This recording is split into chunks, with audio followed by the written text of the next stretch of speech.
Yuk mari kita ketahui cara penyimpanan obat yang baik dan benar serta pemusnahan obat. Simak ya. Obat adalah bahan tunggal atau campuran yang digunakan oleh makhluk di bagian dalam atau luar untuk mencegah, meringankan, dan menyembuhkan penyakit. Maka dari itu, obat harus selalu digunakan secara benar agar memberikan manfaat klinik yang optimal. Nah, sehingga penting untuk mengetahui cara penyimpanan obat supaya dapat menjaga obat tetap dalam kondisi baik dan efektivitasnya tetap terjaga. Tempat penyimpanan obat yang tidak memenuhi syarat dapat menyebabkan perubahan sifat obat hingga kerusakan obat. Maka dari itu, berikut beberapa cara penyimpanan obat. Silakan disimak. Berikut ada beberapa jenis obat dan kita harus tahu cara menyimpannya yang benar. Nah, kalau obatnya berantakan seperti ini, caranya gimana? Kita harus simpan di kotak obat yang rapat dan bersih ya. Nah, sekarang mari kita pindahkan satu persatu obat ke dalam kotak obat ya. Di sini jenis obatnya sama, yaitu semua obat padat, mulai dari tablet, kapsul. Jadi dapat disimpan di satu tempat yang rapat ya. Jangan lupa perhatikan tanda expirednya. Nah, ini ada contoh obat yang sudah terjadi perubahan warna, sudah rusak ya, jadi tidak digunakan lagi, nanti kita musnahkan. Setelah tersimpan rapi, bisa disimpan ke dalam tempat yang kering, tidak lembab, dan terhindar dari cahaya. Nah, ini nih cara menyimpan obat yang masih salah. Sediaan sirup atau sediaan cair tidak boleh dijadikan satu dengan sediaan padat ya. Begitu pula sediaan cair yang kecil seperti tetes mata atau tetes telinga jangan ditaruh di satu wadah ya. Harus disimpan tersendiri yang rapi ke tempat yang kering, oke? Yuk kita simpan obat cair yang benar.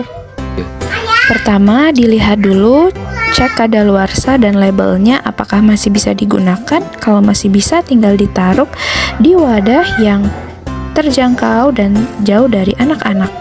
Untuk salep juga sama, ditaruh di rak atau di wadah tertentu yang kering, terlindung dari sinar matahari langsung.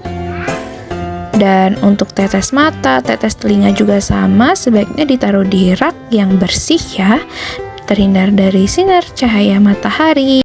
Pemusnahan obat perlu diketahui dan dilakukan guna menghindari penyalahgunaan. Apalagi di lingkungan PSAA Bimo Martani banyak terdapat anak yang belum mengerti akan apa yang mereka ambil. Jadi bahaya sekali jika ada obat rusak yang masih utuh dan bisa diambil oleh mereka. Maka perlu diketahui ciri obat yang rusak. Terjadi perubahan warna, bau, rasa pada sediaan padat, cair, atau semi padat. Kemudian untuk sediaan padat terlihat lembab, lembek, basah, dan lengket.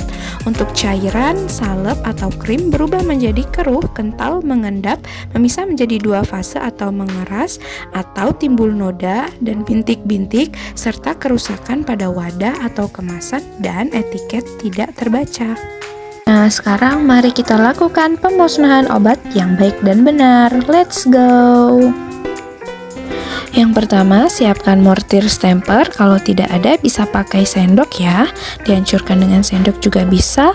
Lalu digerus obat yang sudah tidak layak dipakai lagi. Digerus hingga halus.